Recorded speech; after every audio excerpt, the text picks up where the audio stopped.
În 1746, Constantin Mavrocordat a lovit direct în una dintre cele mai dure rânduiele ale țării românești. România personală îi lega pe mulți țărani de moșie, de stăpân și de o viață fără ieșire.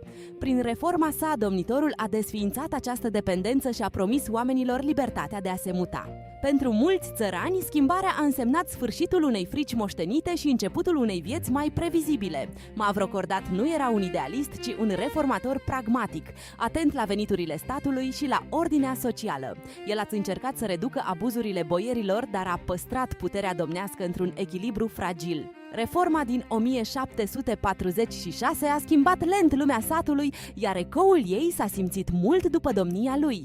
Așa s-a deschis drumul către alte reforme într-un secol în care vechile lanțuri începeau să cedeze.